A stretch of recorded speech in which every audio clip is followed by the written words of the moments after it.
Hello दोस्तों, मैं हूं ऋषि कुमार और आप सभी का स्वागत है हमारे चैनल पर। इसका नाम है सरकारी ब्लॉग्स।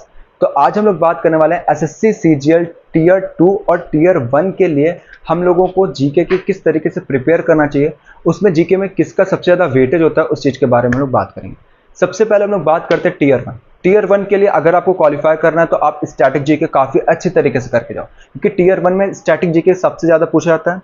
इसके अलावा पॉलिटी आप कर लो, सबसे ज़्यादा पॉलिटी आप देखो। सबसे पहले आप स्टैटिक जीके पे फोकस करते रहो, स्टैटिक जीके को आप 1 घंटा डेली देते रहो, ठीक है। इसके अलावा आपको क्या करना पड़ेगा, साइंस पे सबसे ज़्यादा फोकस करना पड़ेगा, पॉलिटी पे और इकोनॉमिक्स पे, ठीक है। इकोनॉमिक्स, पॉलिटी और साइंस, ये 3 ऐसे सब्जेक्ट हैं जिस पर आपको सबसे ज़्यादा फोकस करना पड़ेगा, ठीक है। अगर आप इन 3 सब्जेक्ट पर फोकस ज़्यादा करते हो और आप जो होता है हम लोग का स्टैटिक जीके होता है, इस पर आप ज़्यादा फोकस करते हो तो आपका टीयर 1 में 30 मार्क्स तक का आराम से आ जाएगा, ठीक है। अगर हम लोग बात करें टीयर 2 की, तो टीयर 2 में आपको जिस पे सबसे ज़्यादा फोकस करना होगा वो साइंस होगा, पॉलिटी होगा, इकोनॉमिक्स होगा। इसीलिए मैंने पहले टीयर 1 के लिए साइंस, पॉलिटी और इकोनॉमिक्स को भी रखा, क्योंकि टीयर 2 में इनका सबसे ज़्यादा वेटेज होता है, साइंस का, पॉलिटी का, इकोनॉमिक्स का और हिस्ट्री का, ठीक है। ये 4 ऐसे सब्जेक्ट होते हैं जिसका वेटेज सबसे ज़्यादा होता है टीयर 2 में, ठीक है। टीयर 2 की अगर हम बात करें, ज्योग्राफी भी आता है ज्योग्राफीज का, लेकिन वेटेज उतना ज़्यादा होता नहीं है, 1 या 2 क्वेश्चन आपको देखने को मिलेंगे ज्योग्राफी से, ठीक है। आपका स्टैटिक जीके बहुत ही कम पूछा, सबसे ज़्यादा कम जो आपका पूछा जाता है टीयर 2 में, वो आपका स्टैटिक जीके होता है, जिसमें कि आपका केवल 1 ही क्वेश्चन पूछा जाता है, ठीक है। 1 या हार्ड से हार्ड 2 क्वेश्चन होगा, ठीक है। सबसे ज़्यादा जो पूछा था वो साइंस है, साइंस से आपका 6 या 7 क्वेश्चन तक का पूछा जाता है टीयर 2 में। और सबसे ज़्यादा उसके बाद अगर हम बात करें तो पॉलिटी से 3 या 4 क्वेश्चन तक का तो पूछे जाते हैं, ठीक है। इसके बाद अगर हम बात करें तो आपका होता है हिस्ट्री से आपके 3 क्वेश्चन तक आ जाते हैं, और आपके जो इकोनॉमिक्स होता है उससे भी आपके 2 या 3 क्वेश्चन आ जाते हैं। तो मोटे तौर पर अगर आप इन सबको सबसे ज़्यादा इंपॉर्टेंस दोगे तो सबसे अच्छा रिजल्ट आपको यही ला के देंगे, ठीक है।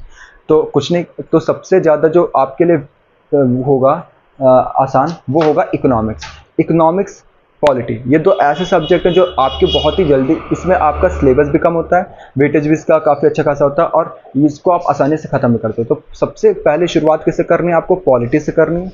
फिर उसके बाद आप इकोनॉमिक्स पे शिफ्ट हो जाओ। फिर उसके बाद आप साइंस का एक सब्जेक्ट उठा लो, चाहे फिजिक्स, केमिस्ट्री, बायो। सबसे पहले बायो उठा लो, बायो के साथ साथ आप क्या करो, पॉलिटी और पॉलिटी पढ़ लो, खत्म कर दो। फिर उसके बाद आप इकोनॉमिक्स और स्टैटिक जीके को आप आधे घंटे देते रहो, उससे भी काम हो जाएगा। अगर आप स्टैटिक जीके को आधे घंटे दे रहे हो, अगर आप पॉलिटी को 1 घंटे दे रहे हो, इसके अलावा आप 1 घंटे साइंस में किसी एक सब्जेक्ट को दे रहे हो, ठीक है, तो बहुत ही अच्छा खासा हो जाएगा आपका, ठीक है। क्योंकि अभी मेंस होने में अभी टाइम है, ठीक है। मेंस होने में कितना टाइम है आपके पास में, 6 महीने का टाइम है। और टीयर 2 के लिए आप क्या कर लो, स्टैटिक जीके आप अच्छे तरीके से तैयार करके चले आओ। 7 या 8 क्वेश्चन स्टैटिक जीके हो गया, पॉलिटी हो गया, इकोनॉमिक्स हो गया, साइंस, ये चैप्टर करके चले जाओगे, 30 मार्क्स तक तो आ जाएंगे, ठीक है। तो इस तरीके से आपको तैयार करना है, और इस तरीके से आपको क्या करना है, सबसे पहले आपको क्या करना है, पॉलिटी को 1 घंटे देते रहना है। इसके अलावा आपको क्या करना है, स्टैटिक जीके आपको आधे घंटे देते रहना है, स्टैटिक जीके को आधे या 1 घंटे तक दे सकते हो, ठीक है। इसके अलावा क्या करना है, आपको साइंस में कोई एक सब्जेक्ट पकड़ लेना, चाहे फिजिक्स, चाहे वो केमिस्ट्री, चाहे आपको बायो। मैं तो सजेस्ट करूंगा बायो आप सबसे पहले पकड़ लो, क्योंकि बायो से आपको 2-3 क्वेश्चन आते हैं, तो बायो पकड़ लो। तो बायो को 1 घंटा, पॉलिटी को 1 घंटा, और आपको स्टैटिक जीके को आधा या 1 घंटा आपकी जैसी हो। और इसके अलावा आपको क्या करना है, इसके अलावा आपको प्रीवियस ईयर के जो क्वेश्चंस हैं, आधे या 1 घंटे के लिए आपको प्रीवियस ईयर के क्वेश्चंस भी लगाने हैं, ठीक है। प्रीवियस ईयर आप टेक्स्ट बुक से भी लगा सकते हो, प्रीवियस ईयर अगर आप चाहो तो किरण की बुक भी खरीद सकते हो, वहां से भी प्रीवियस ईयर लगा सकते हो। तो इस वीडियो में केवल इतने ही। आई होप आपको हमारी वीडियो पसंद है। अगर पसंद है तो प्लीज़ लाइक करेगा, सब्सक्राइब करेगा और बेल आइकन दबाना ना भूलेगा हमारे लेटेस्ट वीडियोस की नोटिफिकेशन को पाने के लिए। Have a good day, sayonara।